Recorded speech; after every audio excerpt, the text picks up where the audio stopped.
दोस्तों, एक मोबाइल के अंदर एक प्रोसेसर बड़ा ही इंपॉर्टेंट पार्ट होता है। ये उतना ही इंपॉर्टेंट होता है जितना एक इंसान के लिए उसका हार्ट। दोस्तों, अगर आपके मोबाइल के अंदर आपके यूज के अकॉर्डिंग या फिर आपके फोन की कॉन्फ़िगरेशन के अकॉर्डिंग एक अच्छा प्रोसेसर नहीं है तो उसमें धीरे धीरे इशू आना शुरू हो जाते हैं। जैसे उसका हीट करने लग जाना, हैंग करने लगना, लैग करने लगना, स्लो हो जाना या फिर उसकी बैटरी डाउन हो जाना।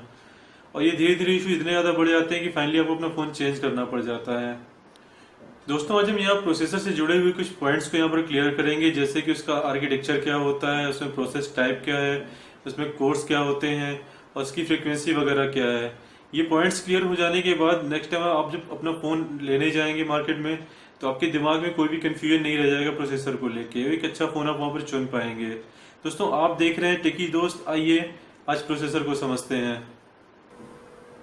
दोस्तों, मोबाइल की दुनिया में कुछ कंपनीज हैं जो प्रोसेसर्स वगैरह बनाती हैं, जैसे Qualcomm, Exynos, Kirin, MediaTek, Nvidia. ये कुछ कंपनीज हैं जो प्रोसेसर्स बनाती हैं और इन कंपनीज को जो एक आर्किटेक्चर प्रोवाइड कराने वाली कंपनी है उसका नाम है आर्म। अब यहाँ पर दोस्तों देखने वाली बात यह है कि एक प्रोसेसर का आर्किटेक्चर जितना अच्छा होगा वो उतना ही पावर एफिशिएंट होगा, उतना ही परफॉर्मेंस बेस में अच्छा होगा। यहाँ पर एक प्रोसेसर के लिए उसका आर्किटेक्चर इतना ही मैटर करता है जितना एक घर के लिए उसका आर्किटेक्चर। अब यहाँ आप सिंपल सा सोचिए कि एक घर का आर्किटेक्चर जितना अच्छा होगा आप वहाँ पर उतना कंफर्टेबल फील करेंगे। इसी तरह प्रोसेसर के साथ होता है, वो उसका जो आर्किटेक्चर जितना अच्छा होगा वो प्रोसेसर भी उतना ही बेटर होगा। दोस्तों, यहाँ पर जो आर्म कंपनी है वो अपने प्रोसेसर के लिए आर्किटेक्चर वगैरह लॉन्च करती रहती है, जैसे कि 1, 2, 3, 4, 5। उसके बाद ये लोग एम सीरीज पे भी है। अभी जो करंटली रनिंग पर है वो है ए सीरीज। यहाँ पर आप देखने को पा जाएंगे कि आपने देखा होगा A5, A7, A15, A17। और अभी करंटली जो ज़्यादा पॉपुलरिटी में चल रहे हैं वो आपके A53 हो गए, A57 हो गए, A72, A73 हो गए।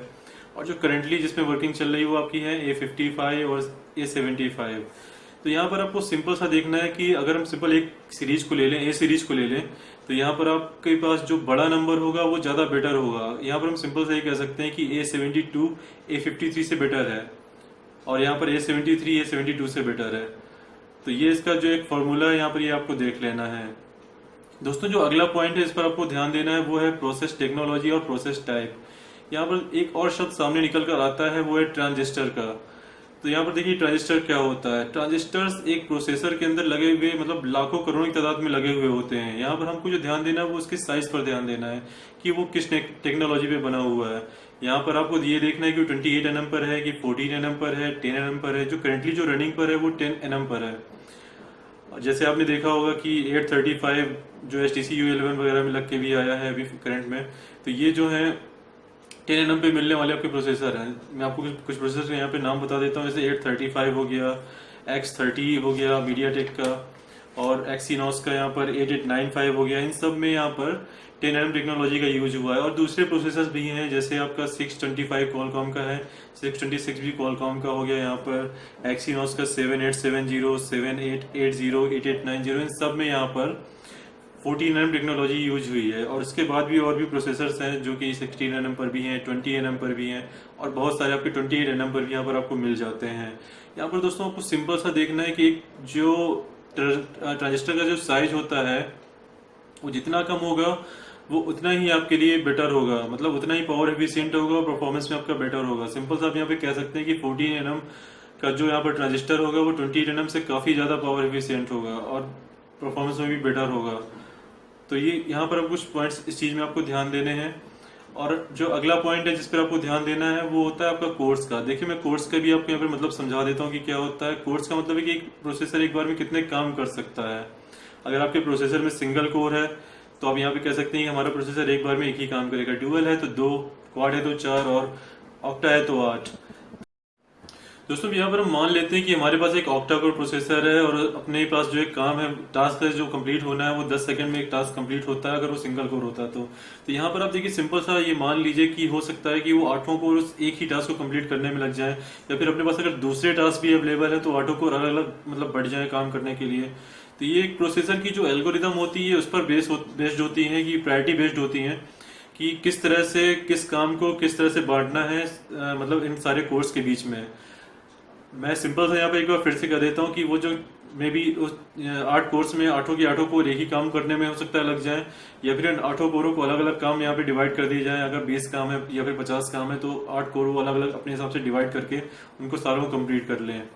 तो यहाँ पर मैं लेकिन एक चीज अभी भी यहाँ पर क्लियर कर देना चाहता हूँ कि ऑक्टा कोर का मतलब ये नहीं हो गया कि वो क्वाड कोर से ज्यादा फास्ट होगा। अगर आपको ये चीज देखनी है तो आपके जो आर्किटेक्चर हो गया और जो आपका प्रोसेस टाइप था वो सेम होना चाहिए, उसके बाद ही आप कह पाएंगे कि आपका ऑक्टा कोर क्वाड से फास्ट है। अगर आपका आर्किटेक्चर यहाँ पर डिफरेंट है तो ये चीज यहाँ पर आप नहीं कह सकते। दोस्तों यहाँ पर जो अगला पॉइंट जुड़ा हुआ है वो फ्रीक्वेंसी से जुड़ा हुआ है।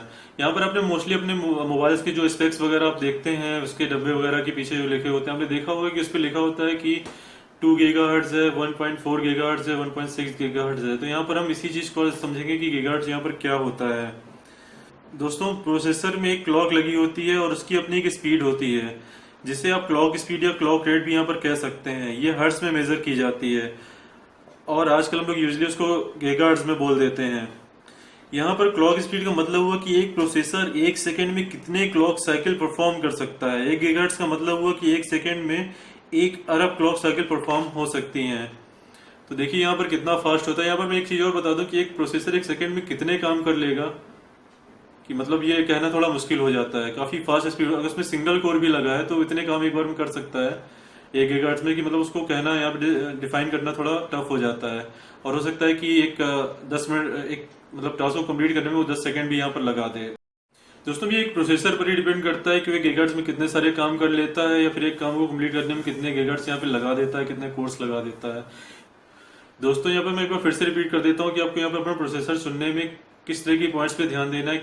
यहाँ पर आपको देखना है कि उसका आर्किटेक्चर क्या है, उसका प्रोसेस टेक्नोलॉजी क्या है, उस पर कितने कोर्स यूज हुए हैं और उसकी फ्रीक्वेंसी क्या है। बस ये पॉइंट्स आपको ध्यान देने हैं और नेक्स्ट टाइम आप अपने मोबाइल के लिए एक अच्छा प्रोसेसर यहाँ पर चुन पाएंगे और एक बेटर मोबाइल आप अपने लिए मार्केट में ढूंढ पाएंगे। तो दोस्तों आज के लिए बस इतना ही। अगर इस वीडियो के बारे में कुछ सुझाव होते हैं, कुछ आपके इश्यूज होते हैं तो आप नीचे कमेंट्स में लिख सकते हैं। और अगर ये वीडियो आपको अच्छा लगता है तो इसको लाइक करें और साथ साथ वहीं पर इसको शेयर भी करा दें और इस चैनल को सब्सक्राइब करना बिल्कुल भी ना भूलें, क्योंकि इस तरह की अपडेट्स मैं आपके लिए लेकर आता रहता हूँ। और साथ ही साथ उस बेल आइकन को भी यहाँ पर क्लिक कर दें ताकि मेरे अपडेट्स आप तक सबसे पहले पहुंच सके। दोस्तों फिर मिलते हैं।